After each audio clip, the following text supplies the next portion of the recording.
jardines de Kew, Virginia Woolf.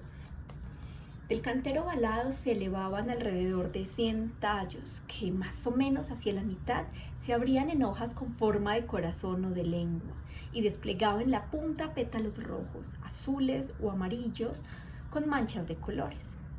Y de la oscuridad roja, azul o amarilla, del centro sobresalía un tallo grueso, recto, rugoso, cubierto de polvo dorado y con terminación compacta. Los pétalos eran lo suficientemente grandes como para agitarse con la brisa de verano y al moverse, las luces rojas, azules y amarillas se entremezclaban, manchando un pequeño diámetro de la tierra marrón del cantero de un color de lo más intrincado. La luz caía, o bien sobre la superficie suave y gris de una piedra, o bien sobre el caparazón de un caracol, con sus venas circulares color marrón, o sobre una gota de lluvia, ensanchando con tal intensidad las delgadas paredes de agua de rojo, azul y amarillo, que parecía que iban a explotar y a desaparecer. Sin embargo, la gota recuperó en un segundo su tono gris plata habitual, y la luz se posó luego sobre la superficie de una hoja, revelando las nervaduras de la superficie, y otra vez se movió y se posó sobre los vastos espacios verdes bajo el montículo de hojas con forma de corazón o de lengua. Después, la brisa sopló con más intensidad y el color se expandió en el aire, hacia los ojos de los hombres y las mujeres que caminaban por los jardines de Kew en julio. Las figuras de esos hombres y mujeres caminaban lentamente detrás del cantero con un curioso movimiento irregular, no muy diferente del de las mariposas blancas y azules que atravesaban el césped volando en zigzag de cantero en cantero. El hombre caminaba despreocupado, apenas unos centímetros delante de la mujer, mientras que ella iba a paso decidido, volviéndose solo de vez en cuando para vigilar que los niños no se hubieran alejado demasiado. Él mantenía la distancia deliberadamente, aunque tal vez de modo inconsciente, pues deseaba seguir abstraído en sus pensamientos. Hace 15 años vine aquí con Lily, pensó. Nos sentamos por allí, junto al lago, y durante toda esa tarde calurosa le supliqué que se casara conmigo. La libélula nos sobrevolaba. Con qué claridad veo la libélula y el zapato de Lily, con la hebilla de plata cuadrada en la punta. Mientras yo hablaba, miraba su zapato, y si ella movía el pie con impaciencia, yo sabía, sin levantar la vista, lo que iba a decir.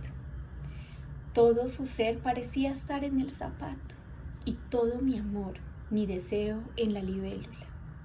Por alguna razón pensaba que si se posaba allí, en esa hoja ancha con la flor roja en medio, pensaba que si la libélula se posaba en esa hoja, ella diría que sí inmediato.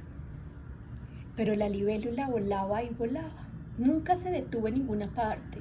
Desde luego que no, afortunadamente, pues de lo contrario no estaría aquí paseando con Eleanor y los niños. Dime, Eleanor, ¿piensas a menudo en el pasado? ¿Por qué lo pregunta, Simón?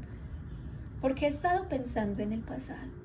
He estado pensando en Lily, la mujer con la que pude haberme casado. ¿Por qué estás callada? ¿Te molesta que piense en el pasado? ¿Por qué lo harías, Simón? ¿Acaso no todos pensamos en el pasado cuando estamos en un jardín con hombres y mujeres recostados bajo los árboles? ¿No son ellos acaso nuestro pasado, todo lo que queda de él, esos hombres y mujeres, esos fantasmas recostados bajo los árboles, nuestra felicidad, nuestra realidad? En lo que a mí respecta, una hebilla de plata cuadrada y una libélula.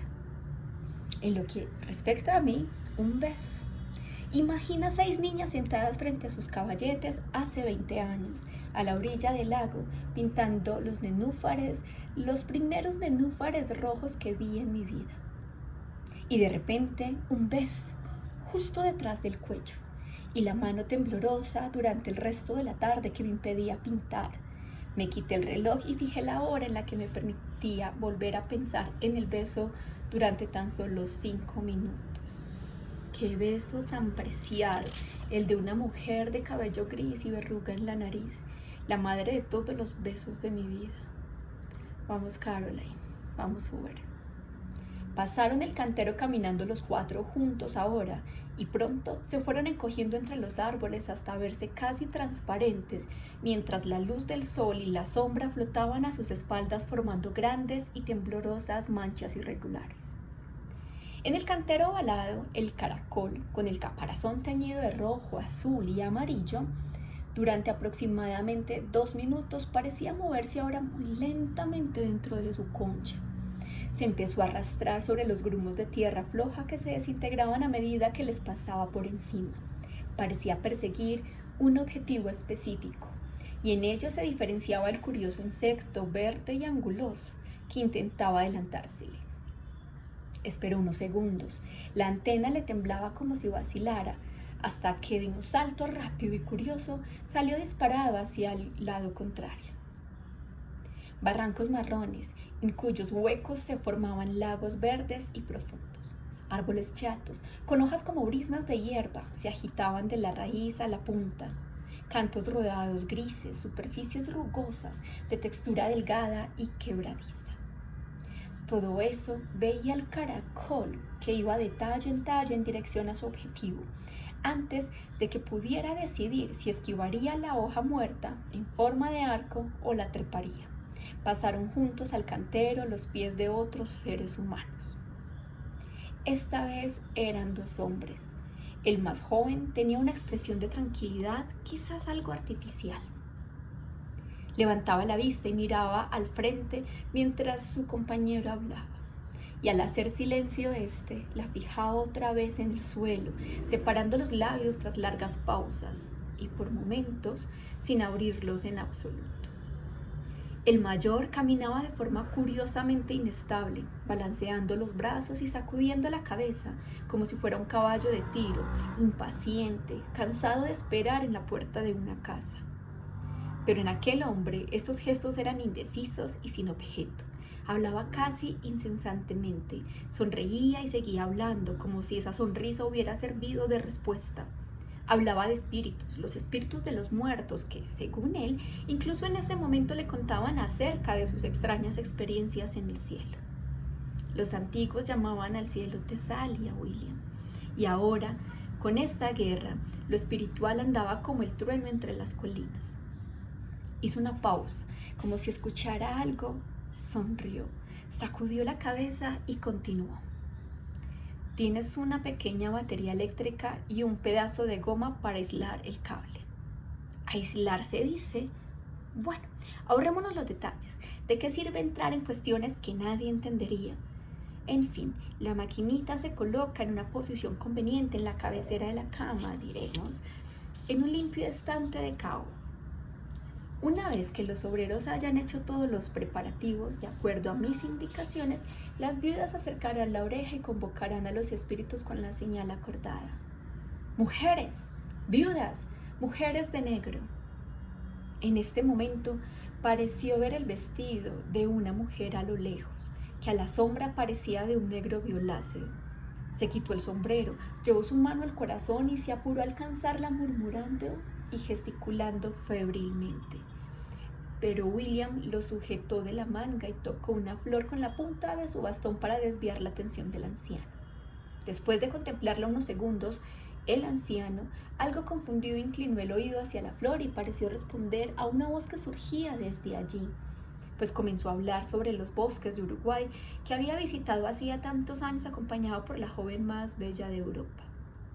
Podía escuchárselos murmurar sobre los bosques de Uruguay, cubiertos de pétalos de rosas tropicales, ruiseñores, playas, sirenas y mujeres ahogadas en el mar, y se dejaba conducir por William, sobre cuyo rostro una expresión de estoica paciencia se iba dibujando lenta y profundamente.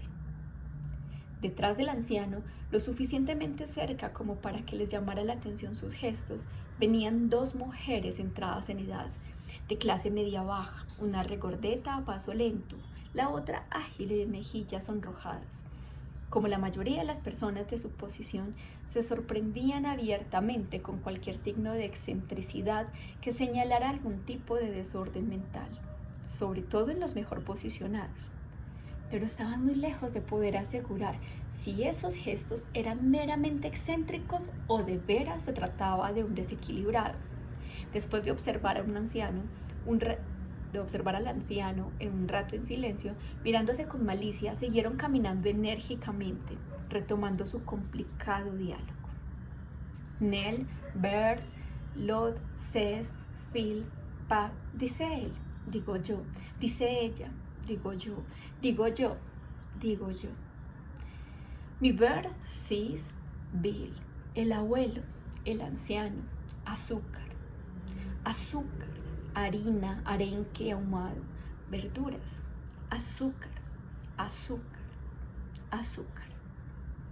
La mujer de Gordeta miró con expresión de curiosidad entre la catarata de palabras, las flores que crecían firmes, rectas en la tierra.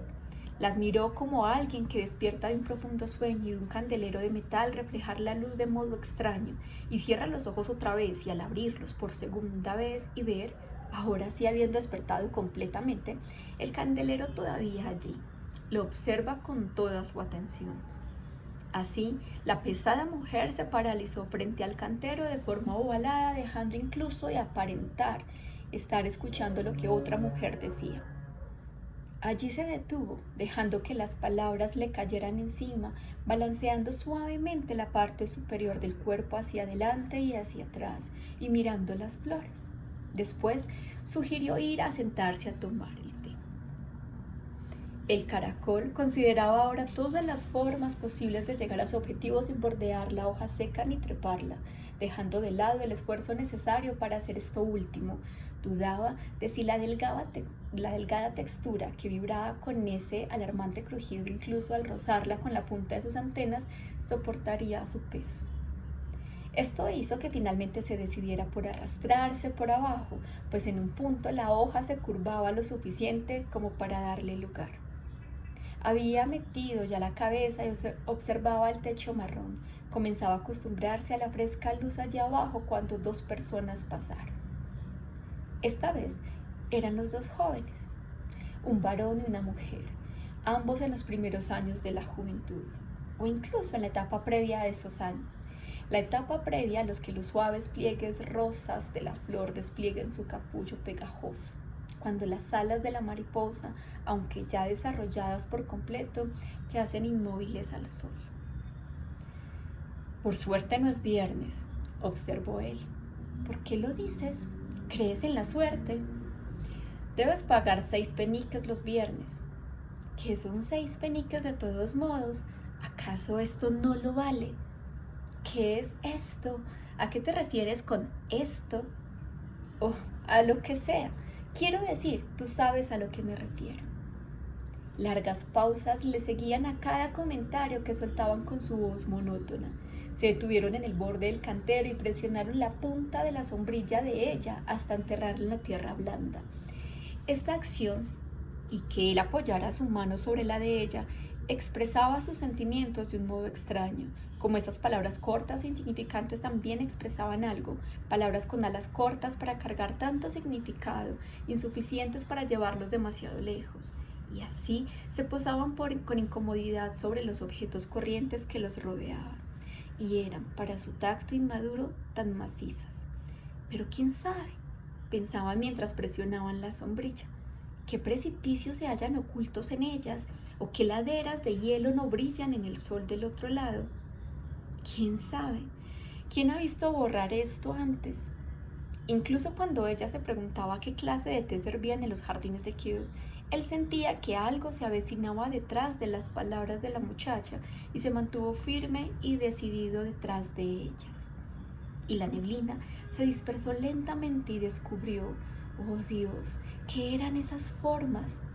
Pequeñas mesas blancas y meseras que la miraban primero a ella y después a él, y después abrió una cuenta que él pagaría con 2 verdaderos chelines.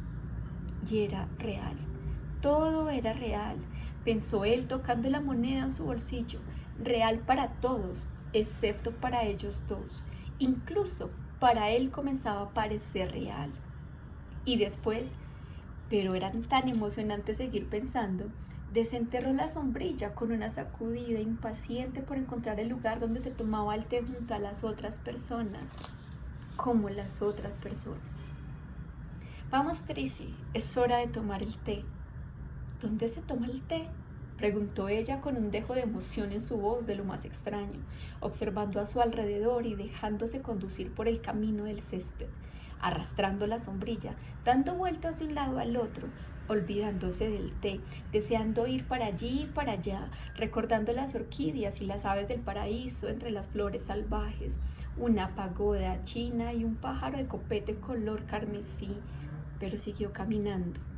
Así, una pareja detrás de la otra, a un ritmo bastante similar, a paso irregular e indeciso, pasaban el cantero y terminaban envueltos en un halo de vapor verde azulado en el que al principio los cuerpos mantenían la sustancia y algo de color, pero luego se disolvían en la atmósfera verde azulada. ¡Qué calor hacía!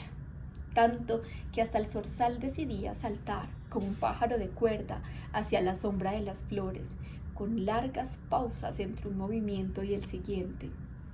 En lugar de deambular sin sentido, las mariposas blancas danzaban unas sobre las otras, dibujando con sus blancas escamas superpuestas la forma de una columna de mármol rota sobre las flores más altas. El techo de cristal del invernadero brillaba como si un mercado repleto de relucientes sombrillas verdes se hubiera abierto bajo el sol, y entre el zumbido del avión, la voz del cielo de verano descubría su alma abrumadora. Amarillo y negro, rosa y blanco, como la nieve. Formas de todos estos colores, hombres, mujeres y niños se distinguían por un instante en el horizonte, y después, viendo tanto espacio amarillo sobre el césped, titubeaban y buscaban la sombra bajo los árboles, disolviéndose como gotas de agua en la atmósfera amarilla y verde, manchándola apenas con rojo y azul. Parecía como si todos los cuerpos sólidos se hubieran hundido en el calor y yacieran amontonados sobre la tierra. Pero sus voces salían flotando, como llamas saliendo de los gruesos cuerpos de cera de las velas. Voces, sí, voces.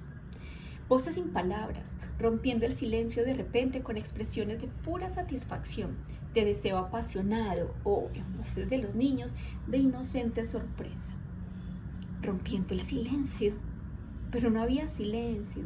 Todo el tiempo se escuchaba el motor de los autobuses poniéndose en marcha o cambiando la velocidad. La ciudad murmuraba como un nido gigante de cajas chinas, todas de hierro forjado, girando incesantemente unas dentro de las otras. Y en la cima, las voces gritaban y los pétalos de millones de flores esparcían sus colores en el aire. Virginia.